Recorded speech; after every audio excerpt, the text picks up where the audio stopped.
Hello, welcome again to our video series on the UTOK book, which is this beautiful book here. This is episode 4. Last time we talked about the knowledge vectors, which was our first chapter in the book, right? We started diving into setting up that stage for what UTOK is aiming to do here with uniting the subjective, the intersubjective, and the objective ways of knowing about the world.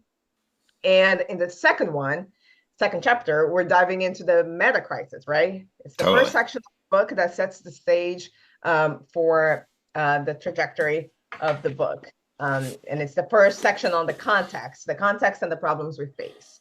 So Metacrisis, and that's a hot topic, especially nowadays. We can share that we're recording this, right, a day after election day. Once this airs, it's going to be a little bit of old news, but today it's pretty hot, right? This whole idea of the world collapsing for some. Totally right. Half the United States woke up to the world collapsing, and then once again, Trump shocked a bunch of people. I'm getting texts from people I care about who are feeling kind of sad today. So I think it's somehow appropriate for us to be talking about that. And of course, other people are feeling very elated. Other people are saying, something's going on, and I do think something's going on.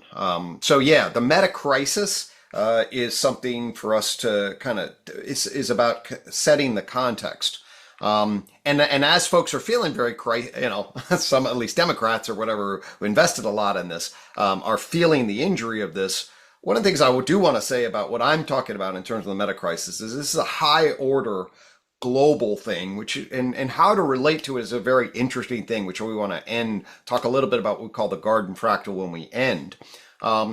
But I want to be clear that when I'm using the term meta crisis here, and I think it's very important to be what is the scope of the hyper object, to use the Timothy Morton term. It's like something really difficult to grab your head around. There are all sorts of things, and not to get it confused with your life. And so those are not the same thing. Doesn't mean everybody's experiencing a crisis right now at any level, or that it requires immediate attention in the time frames that we're used to thinking. That's a really good introduction to that, and we could maybe draw back to last time we talked about the different knowledge factors, right? Because there's going to be a difference between the macro Totally. Awareness of what's going on in the society, right, or in a Right. global level, and what's happening in our subjective worlds, in our matrix of identities, in our particular context.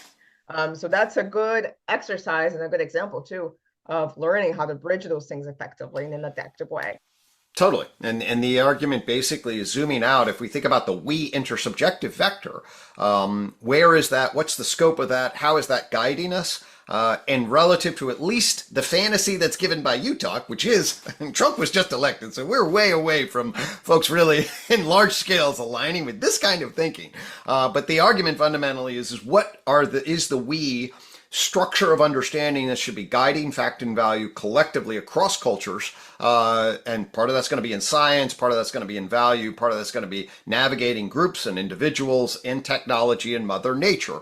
And when we think about what is hopeful and adaptive, and look at the large scale system, the word crisis for me is appropriate in the sense that for me, I feel like if I zoom out and watch somebody going through a transition, what you're watching is a potential disaster, in essence, over a period of time. What I call there's this something critical is happening that needs attention immediately, right, in a specific context, in a very in a way that you can pinpoint that there's something critical that's happening.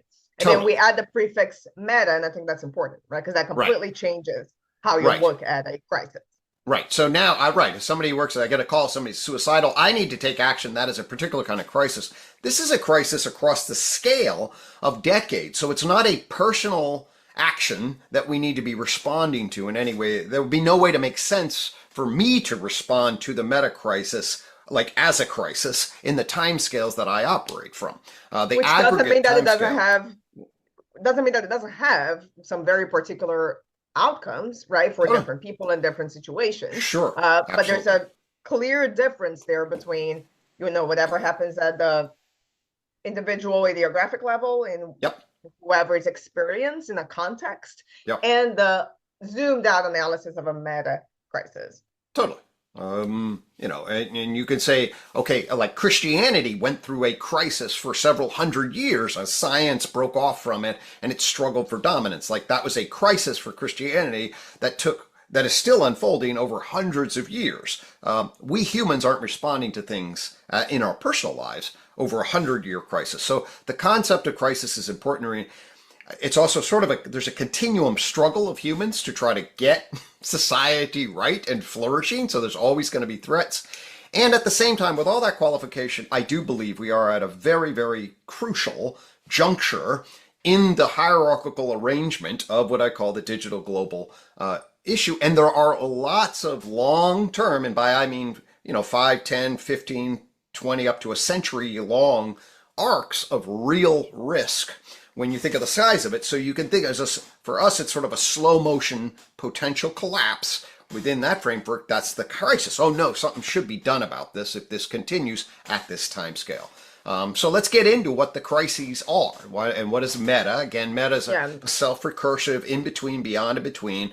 And meta crisis is going to say, hey, there are a lot of different things that are interrelated, but we can recursively look at them, see them both as separate, but then kind of have a complexified whole and say, hey, there is a way to think about where we are in the global evolution of the world and to say, hey, there's a lot of risk, a lot of danger, a lot of potential simultaneously. The Chinese, of course, have the word, crisis and opportunity are the same icon in Chinese. And so there's a structure there for us to also be thinking about. It's the best of times, worst of times, huge amounts of potential, good and bad, etc.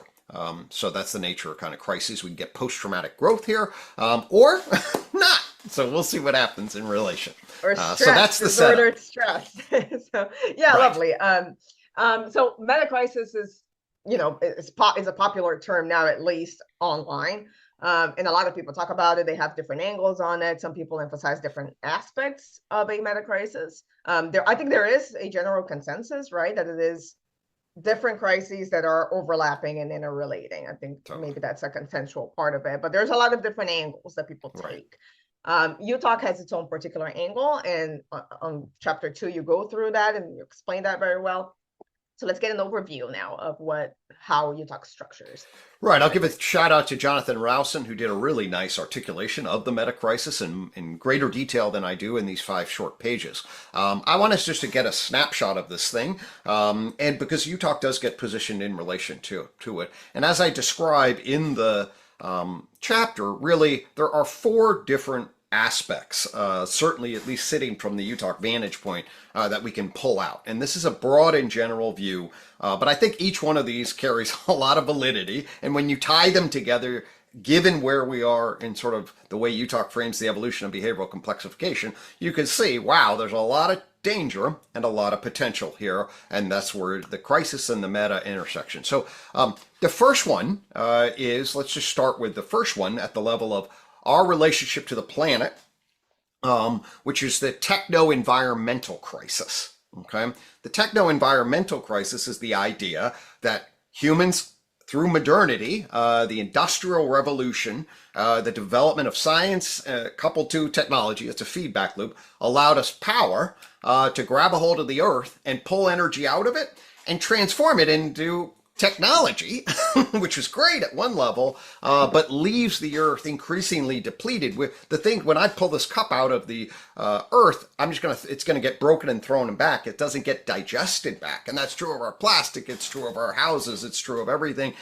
So not only are we yanking energy out, we're leaving behind an enormous amount of trash across a wide variety. We're killing all sorts of different species, and we're ultimately, of course, heating the planet, which is going to again create all sorts of flux. So basically, one aspect of the techno-environmental crisis is the aspect of the way our relationship with the environment, the overproduction of technology burns through the resources of the earth and creating our spaceship Mother Earth to be increasingly fragile, going through all sorts of different potential fluxes, raising all sorts of variety of problems that other animals and plants may not be able to adjust to, or give rise to other things like all sorts of viruses and whatnot that could create pandemics. So that's one half of that.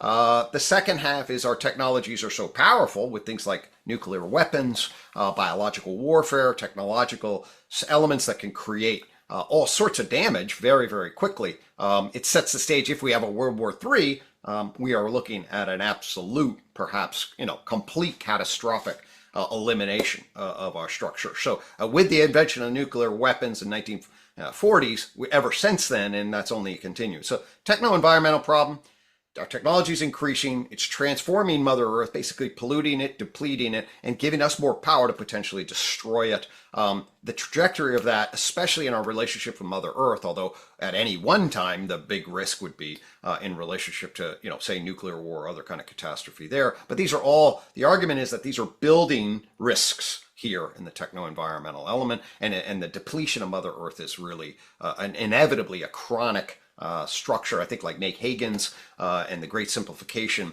is a wonderful podcast. I was going to mention that he does a really good job of making that very relevant. So that can kind of tie it through, the fear of existential collapse, this fear of just destruction overall of humanity. That plays a huge part in the meaning crisis, right? That John identifies, one of the strands that can go into it. Totally. So there are three other elements. There's the meaning crisis, the mental health. Let me actually talk a little bit about this. Since I'm on it, let me talk about the digital identity, the digital globalization issue. Because since I mentioned technology, there's one aspect of it is the technology crisis that affords the damage that we do to the earth as we deplete it. And then, of course, there's all these crazy new technologies, most obviously clustered around AI, but there's lots of them. But the AI technologies in particular, which I'll just collapse into digital, but really it is a multiplicity, quantum computing, etc. But we can call it the digital in the sense that there's a whole nother medium of technology that we have developed. And what's interesting, fascinating, enormously potential enhancing, gives rise to the potential fifth joint point, and also terrifying, is that the digital creates an entirely new information processing communication network. And it allows for the collapse of space and time. It completely, in a certain way, like us, able to talk, whether you're here, right in the next room, or whether you're in Brazil. You and I can talk through Zoom, et cetera, et cetera. You get LLMs, and only that's going to increase. This aspect, the digital globalization crisis, is that these technologies are transforming us in rapid ways. They're undermining the underlying structure, creating all sorts of potentials on the one hand, but all sorts of enormous amount of flux in the other. And these are very salient for us, of course, but we don't know what's going to happen to them. So this is creating all sorts of variance on potential in relationship to how we relate to each other, the world, the future, etc. So the digital globalization goes with the techno-environmental as sort of the cluster of, wow, this technological structure relative to Mother Earth, and now with AI and its potentials and dangers, that's one big chunk of the meta-crisis. And I think that's a good tying into, I know there's the other two that you're still going to talk about, right? The meaning crisis and the mental health crisis. But I think the digital globalization crisis particularly ties really well to how you characterize the meta crisis in general, right? There's another term that UTOK uses, the digital identity crisis. And this identity issue is really key here because it sort of ties all these different crises together, right? There's this deep existential distress that comes about with how this mismatch, right? I think of evolutionary mismatch. This is like maybe the major one, the biggest evolutionary mismatch ever, because everything is changing in all these fronts in critical ways. And how do we keep up with that? We're not really equipped for it. So all sorts of identity problems. Right. So the lovely, exactly. So that ultimately we're going to label another term for the meta crisis that I introduced. There's this digital identity problem. The digital now, digital tech relative to Mother Earth, that's one side. Then this identity and the fusion together. So the identity now, let's bring in these other two aspects. And then really we're talking now about human identity. Okay. And so the other, you have Mother Earth relative to technology and that identity, and now our humanness to nature, to technology, and to each other then, and the identity of that. Like, who are we?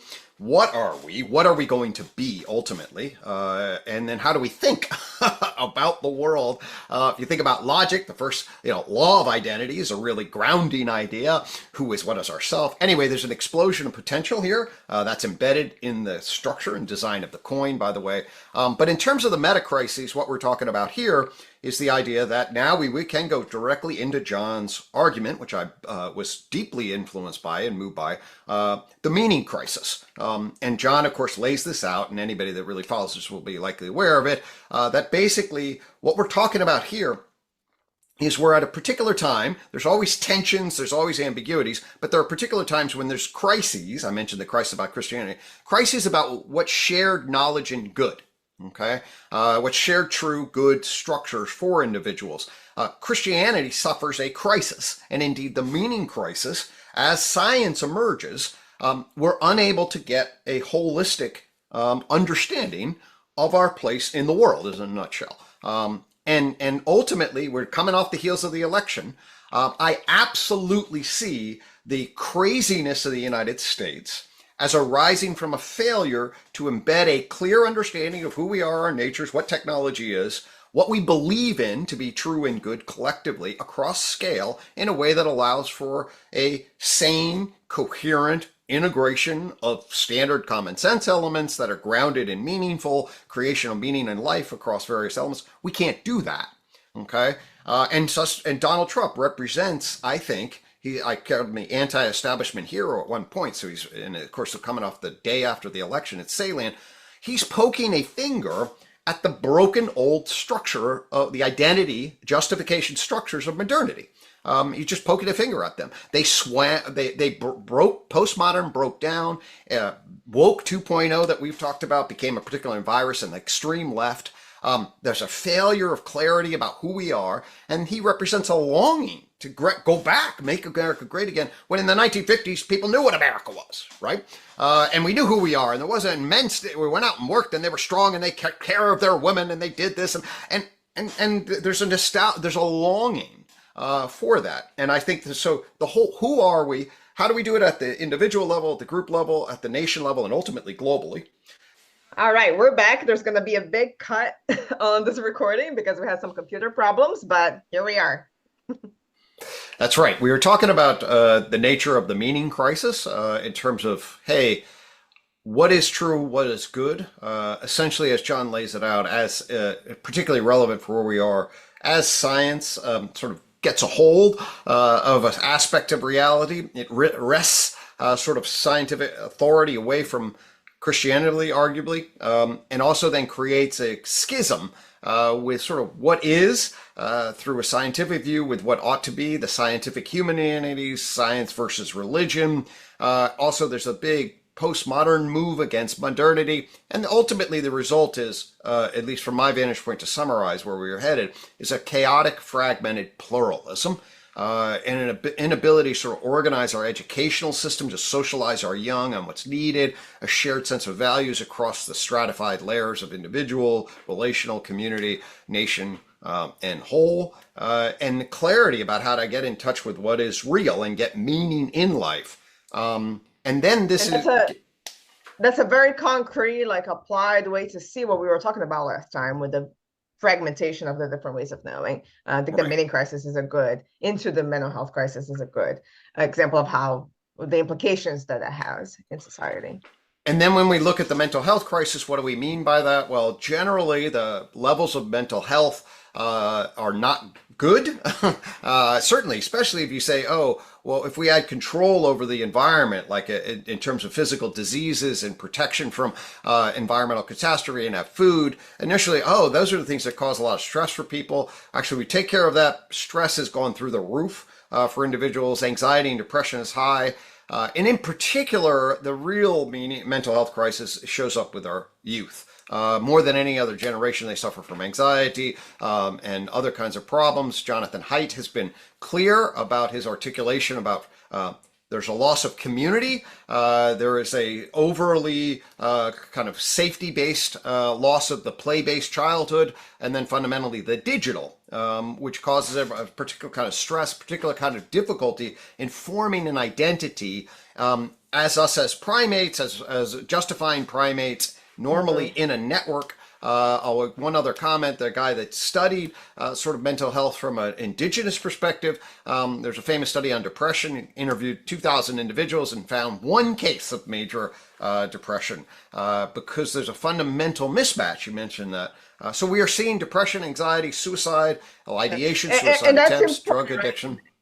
It's very characteristic that a majority of the problems are those internalizing problems, right? Where the inner anguish and interrelationship problems and identity problems, those are the neurotic kind of mental health issues that are Certainly that we're rapidly. seeing in the younger generation. There are in certain populations we are seeing more sort of externalizing problems, drug abuse and things like that. But yes, it mostly is the internalizing, a sense that there's doom, and this gets into like how do we think about the mental health crisis, sadness about the planet, how do we relate to it, a meaninglessness, a nihilism, anxiety about who am I in the world, how to ground myself in the world, where's my attention fractures in a way that doesn't seem to give meaning in life through the stack of what my body wants, how do I relate to people in particular ways, what's my purpose over the arc of my development, how do I see what matters across, say, generations, what's the drive to be a good ancestor. I have that, you have that, but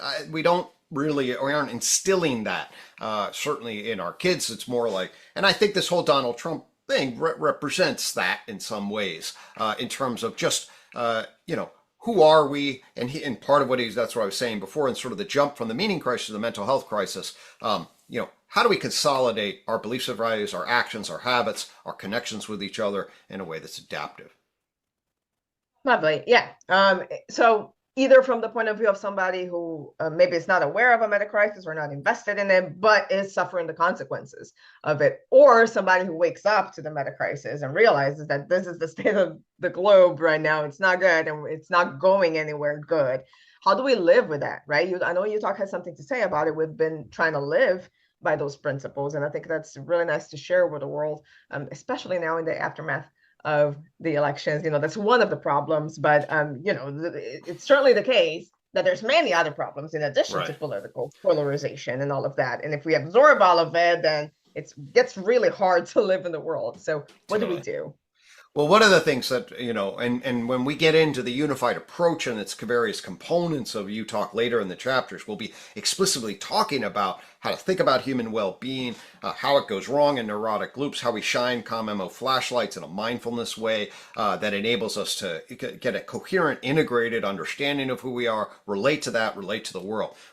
In the short term here, we'll just talk about a principle. And one of the principles of UTOK, it's an adaptive, the orientation towards values, ethical adaptive, meaning you're trying to maximize valued states of being. That's basically what, and it gives some understanding about broad values, dignity, well-being, integrity, beauty, truth, and goodness, transcendentals. But then within that, you're basically trying to maximize your adaptive structure, and part of that is maximize your valued states of being. To do that, you have to understand the scope of your action. Where is the line of agency relative to identity? Rob Scott talks about the difference between agency and identity. Agency is what you can influence. The garden fractal enables you to potentially zoom out at the level of identity. And indeed, the digital identity problem for me is about digital identity global solutions. I hope for the right kind of organization. I feel it when it's not at some broad level of identity. I want a transpersonal identity. I'm talking with Baron Short about the mind 4 and consciousness 4 and how we can maybe achieve a strong transcendence with John.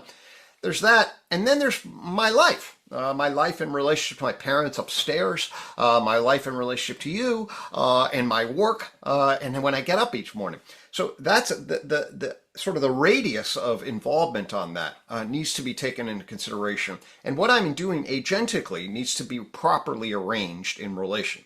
When we wrote a blog called Wake Up to the Identity Matrix, I wrote a blog based on Rob Scott's stuff, where we sort of played out my dad in an imaginary thing where he was over-identifying with the women's soccer team, and they had lost. And what if he was depressed for days or weeks, okay, because he placed his sense of who he was in that way and then felt devastated, helpless, hopeless, and then manifested depression. He didn't really, but we imagine that he did. That's an example of a misplaced identity, at least according to the garden fractal, meaning you're sort of basically confusing where the identity is, not organizing agency and relation, and then projecting that on. That's super relevant here, both in the election, okay, and in relationship to the metacrisis. you definitely kind of zoom out and sort of relate and want to be in right relation. But to be in right relation, according to the garden fractal, is to recognize your domain of agency and make value Hmm. based choices in relationship to that. Okay. Right, because that's, I So mean, that's the scope of your control, right? it's the I guess scope of it's your another way to control. put it. Exactly. And That's it's enough. not about, getting blind to all the problems and neglecting it. Absolutely not.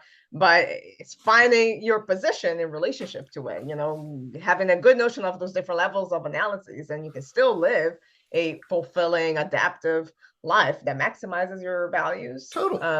in an adaptive way, We can put and it be this aware. right. Let's put it this way in terms of, sorry if I cut you off. We put it this way in terms of like, imagine there really is a lot of trouble and there's an enormous amount of suffering. There is, okay? But here I am in a position, how much do I want to wake up every day and project my world, live that, and suffer with that? Or is the world a better place if I acknowledge that, position myself to minimize that in ways I can, don't forget about it, but also live my life that maximizes a sense of dignity, well-being, and fulfillment, right? As long And as both of those things are true, the right decision from a maximized and adaptive obviously is work within my agency, my sphere of control and influence, and maximize that. To the extent that mhm. that's And hurting other a people, point that sure. Yeah, I a wonder point that about you've that. made in the past that I think is really helpful is deciding how much you want to suffer about it. It may be Exactly. adaptive for you to really suffer for a few days, and that may be how you grieve the things that are happening, and that's fine. But having clarity about what are those valued states so that you're not caught off guard because you're dysregulated about how you're Completely. relating to things. Exactly. So then that and indeed, UTOK does come a theory of emotion, and certainly there is a sense of grief. I went through a 6 month period when it really dawned on me that we are vulnerable to global civilization collapse, where it was regularly present, and I'm okay with that because I needed to update my sense, and that grief was very meaningful. I would have to avoid it or deny it. That's not what this is about. But this is about metabolizing and moving forward within the domain of agency that you have to maximize value states of being. And the garden fractal is a really important point. And that's why if you start to get overwhelmed with an election that is really about a whole different level of analysis, or a metacrisis, which is an even higher level of analysis, that's very different than eating breakfast in the morning and appreciating a sunrise with a woman you love. And all of those things can be happening. We want to be aware of that, and we want to align our agency and identity in right relation. That's beautiful. And there's so much more to add to that, but we do want to keep these short, right? So I think just to wrap it up, there's an acronym that you use in the chapter that's I think is really cool and pretty helpful, which says it's moving from dip to digs. Just talk really briefly about what that is, Totally. and I think it's a helpful way to think about it. So one of the things we didn't actually mention, just yeah, we're at this fifth joint point, and that's this transition into the digital identity because of the emergence of a new information processing. So there's a digital identity problem. Oh my God, how do we do that? We need digital identity global solutions. Okay, and that is across the fractal. The concept of identity and digital in relation allows us to say, hey, this is this kind of scale. Are we being good ancestors at the individual level, relational level? So we're hunting for digs across the fifth joint point. So what can, with fractal Digging for digs would be cool. so we're digging for digs to get out of the dip. That's UTOK and its acronyms to try to give us a frame. So yes, and indeed, UTOK then is ultimately a guide to try to do that and to orient toward valued states of being in the short, medium, and long term. Beautiful. Yes, Okay. that's exciting. Thank you again for doing this beautiful episode, and looking forward to diving into the rest of the chapters. All righty. See you soon.